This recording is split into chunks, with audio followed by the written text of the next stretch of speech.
Well done, thank you. You'll get a chance to do that again.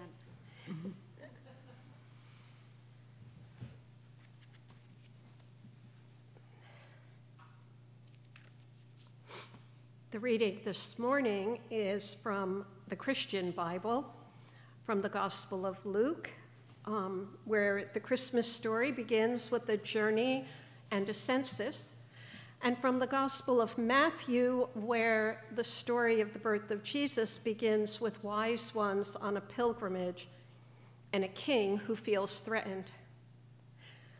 The reading is a weaving together of these two stories, and there is no story at all of the birth of Jesus in either Mark or John.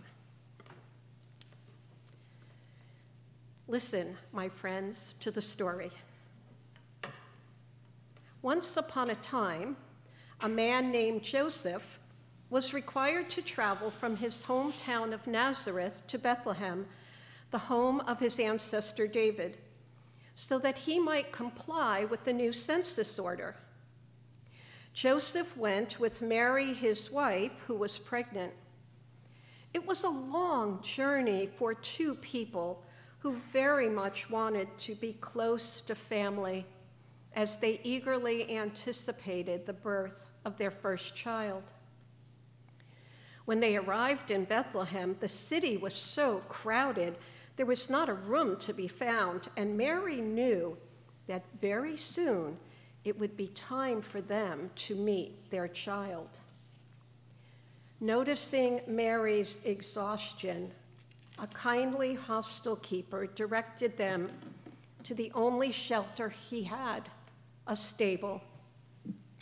And there Mary gave birth to a son, wrapped him in a warm blanket, and cradled him in her arms, amazed and awed at the new life that peered up at her with trusting eyes. Now, not too far up the hillside overlooking the small town, there were shepherds keeping a protective eye on their flock. And without any warning, the sky was suddenly filled with light and song and color, and the shepherds trembled with fear. But the angel, known as Gabriel, was quite calm and tender. "Hush now, hush. Don't be afraid. I have wonderful news. A very special child has been born, a child of God with special gifts. Go and see him. He is in a stable, sleeping in a manger, and his mother and father are with him." Now, when the angel left, the shepherds conversed together. "Did you hear what I heard? Did you hear that?" And having confirmed that they did indeed all hear the same thing, they decided to go to Bethlehem and see for themselves. The shepherds hurried, and they found the child in the stable in a manger. And after marveling at the tiny infant, they told everyone about the child they had seen, the one whom the angels called special. Soon after the birth of the child Jesus, wise ones, scholars from the East, were traveling together on pilgrimage, curious about a strange star they had noted in the sky.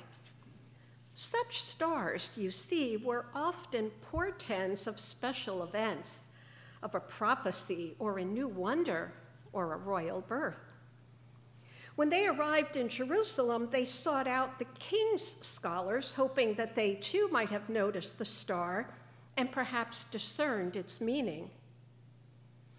The wise ones were quite sure that the star announced a royal birth and that they were seeking a child. However, as wise ones often do, they paused to confer with the other scholars in the city.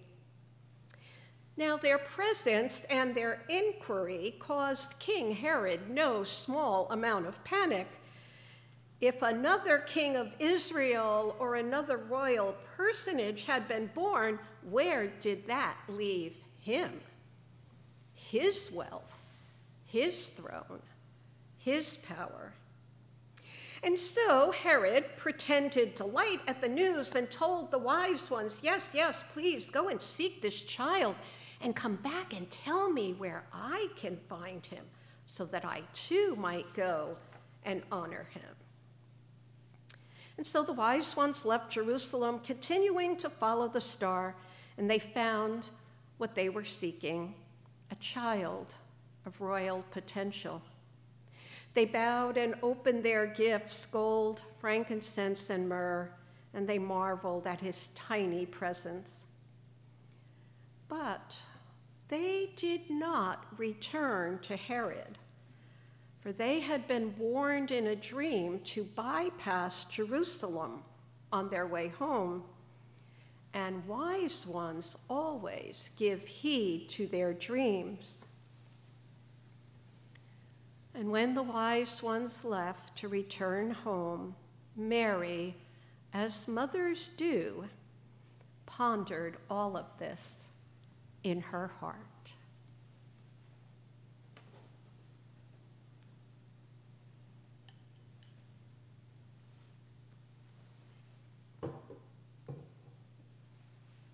Once upon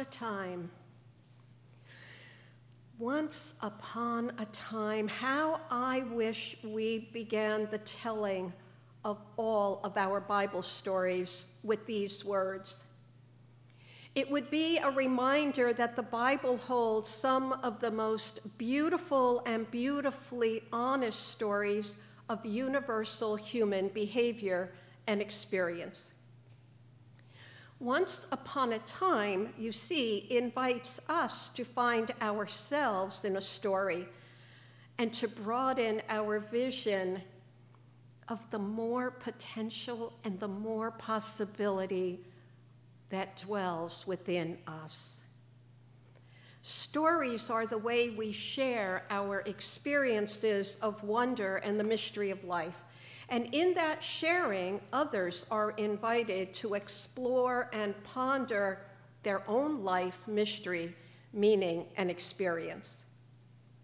Humanity has shared stories ever since we began verbally communicating with each other.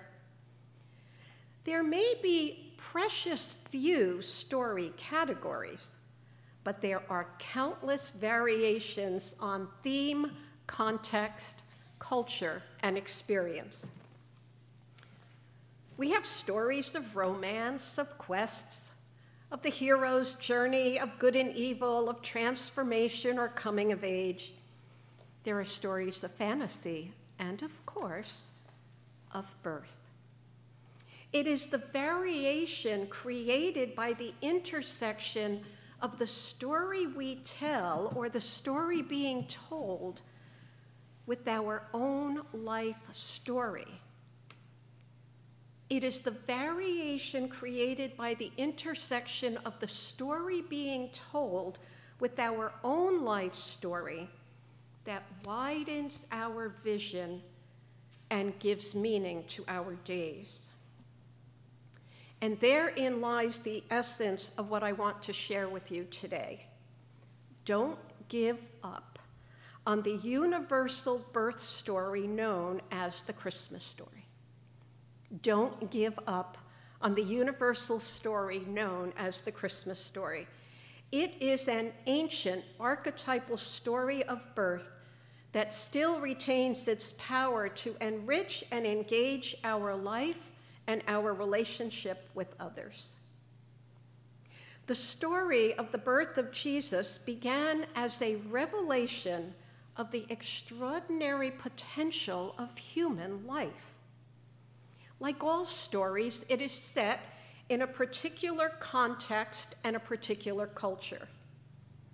In the original story context, this child was the Messiah, the anointed one, or another way to say that, one blessed with great potential. Fast forward 300 or 400 years, to a very different culture and context, 4th century Rome under the Emperor Constantine. When the story of Jesus' birth was told, suddenly this was the birth of the Savior of the entire world. And Constantine mandated that all would gather and celebrate on December 25th, his chosen date, and that the churches would resound with the words and music of a Mass for Christ, Christ's Mass, Christmas. Okay, I see a bit of you cringing, even with your masks on. You see, in truth, that contextual, cultural telling of the story would have been okay had it stayed in its time. But sadly, that is where the story got stuck. It is where Jesus lost his profound humanity. It is where we began to lose the immense sense of wonder in our own humanity, when the story got stuck in the 4th century telling. Albert Nolan, a South African scholar and theologian, nudges us to get unstuck and to engage the story again in all of its human fullness. Nolan writes, "To deprive Jesus of his humanity is to deprive Jesus of his greatness and ours." To deprive Jesus of his humanity is to deprive Jesus of his greatness and ours. Stories, my friends, even biblical stories, and perhaps even more importantly, biblical stories, are not meant to be solidified into a single meaning or cultural context. Burdening a story with a single meaning shrivels the story and robs it of its power to challenge and inspire. Yes, I know. Trust me. I have decades of church upbringing reminding me that this is not the way most Christians are taught to read the stories of biblical origin. But be that as it may, we can grow beyond that and get unstuck. Stories need to be retold in the culture and context of the telling if they are to live and give meaning to all of human life and experience. The story of the birth of Jesus, as originally written, remains a universal touchstone waiting to challenge and inspire each new generation of readers. The story in its origin does not change. It is our approach to the story that changes. It is our willingness to learn something new from the story within our time and culture that changes. And in turn, that is what changes us. We then are the ones who must lift the story out of its past culture and context in order to read its essential message in our culture and context, in order to be inspired and challenged by what the story is presenting to us. Meaning is revealed, perhaps only revealed, when it interfaces with our own cultural and contextual experience. Something happens when we are freed to see ourselves in the story, when we can love a story more than believe a story. when we can allow ourselves to sink beneath the literal, factual words into a broader metaphorical meaning that meets us where we are. This is the only way a story can live. Remember, writes theologian Marcus Borg, metaphorical is not less true, but more true, a deeper truth. It becomes our truth. The Christmas story speaks to every culture and every generation. It is one of the most miraculous universal stories humans can hold. It points the way to supporting, cherishing, looking for, seeking out, and honoring all new birth. Human, animal, and creative. The story is the promise of birth even when the life situation may seem untenable. It is, however, also a cautionary tale. For you see, new birth cannot, indeed probably never could, survive on its own. We must choose to be the innkeepers providing shelter for new birth. We must choose to be the supporters, the nurturers, the proclaimers, if the gift of new birth is to reach its full potential.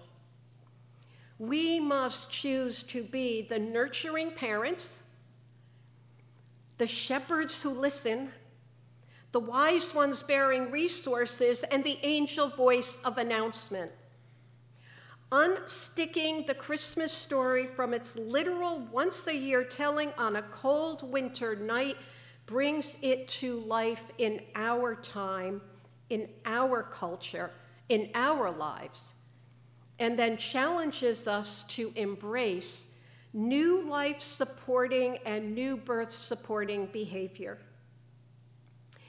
Every birth needs people who will notice what is about to happen.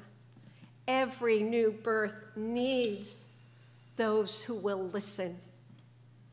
Every new birth needs the tending of modern angels, shepherds, and people with resources. Every birth needs those things because every birth needs to be protected from death-defying Herods.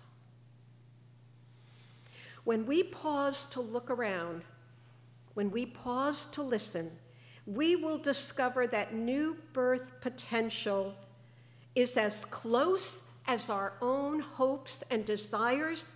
It's as close as our neighbor next door.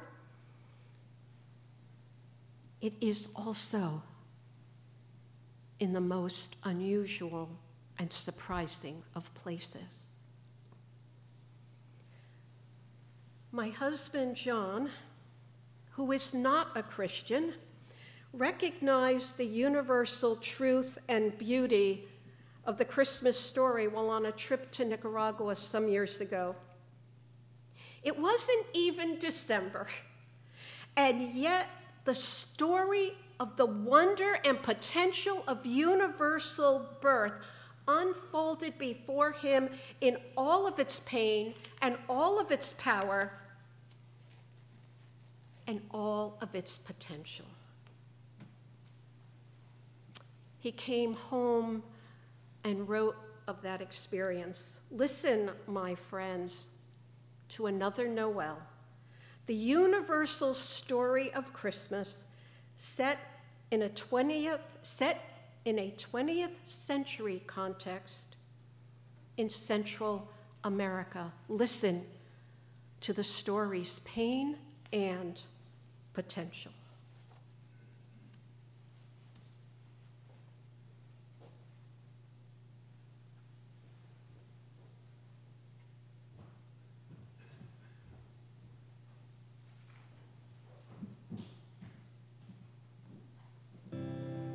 Noel, Noel,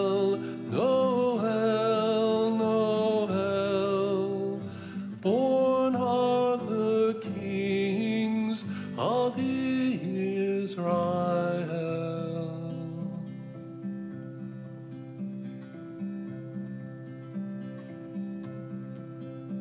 In a crime-filled barrio where no one wants to go, a burned-out vacant hall with no furniture at all, a girl sniffing glue, not more than 22, but she looks like 45, looks only half alive, and a baby's on the floor in the garbage by the door, crying night and day, and another's on the way. And it's not just this one girl in that dirty, shot-up world, maybe 25 or more in that rat-filled vacant store, and maybe 6 or 7 children between ages 1 and 2. The unpleasant side effects of the teenage prostitutes. No help, no help, no help, no help. Born are the kings of Israel. But I believe in angels. I saw one in that hall, a woman named Myrna, who was not afraid at all. She'd see a new-come woman child with eyes not yet glazed. She'd take her hand, help her to stand, hoping this one she might save, and lead her to a place of refuge from the rats and from the glue. Give her food and warmth and comfort and a job that she can do. No help, no help, no help, no help. Enter the King of Israel.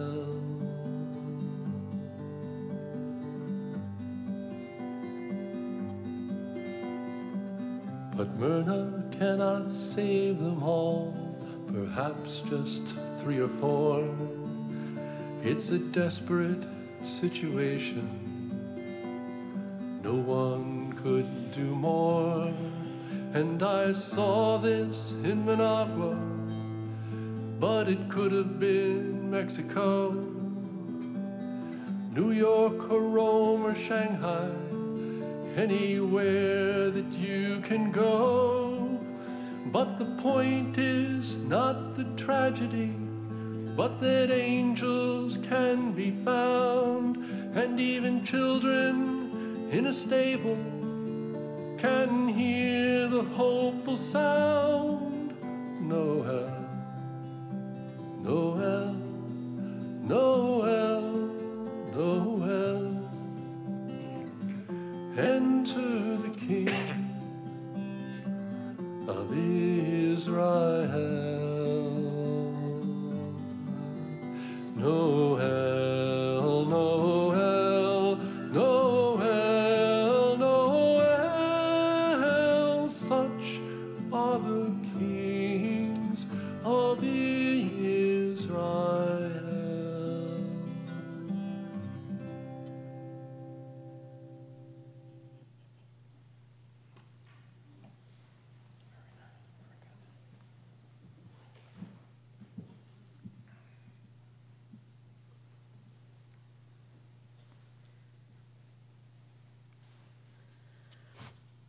Such are the kings of Israel. Such is the uniquely divine potential planted in every child, in every new birth. We are the ones who must trust the deeper story. We are the ones who must recognize the kingly potential of a new creation. And we are the ones who, like Myrna and so many others, must respond. For in doing so, the Christmas story truly becomes our story. Homer writes, "Sing in me, muse, and through me tell the story." My wish is that the Christmas muse will sing through each and every one of us, and that we will gradually live into recognizing not only the Christmas story everywhere, but of the ways in which we can respond as the angels, as the innkeepers offering shelter, as those with resources, and as support. That we will begin to recognize our potential to be Christmas. However you respond to the story, please do not let the story go. Do not relegate this story to words on a page opened only on a cold December evening. Do not give up on the Christmas story. Be the Christmas story. Do not allow this story to be owned or co-opted by a single religion, culture, context, time in history, or month on the calendar year. Do not give up on the Christmas story. Be it. It is a gift given to all of us all year round, and it remains powerfully pregnant with essential new life, waiting to burst forth in all of its potential, to burst forth in ongoing joy and celebration for all people of all time. Please, do not let go of the Christmas story. Go out from this place and be the Christmas story. Be the shepherds and the angels and the wise ones and the innkeepers. The world needs every one of us. Amen.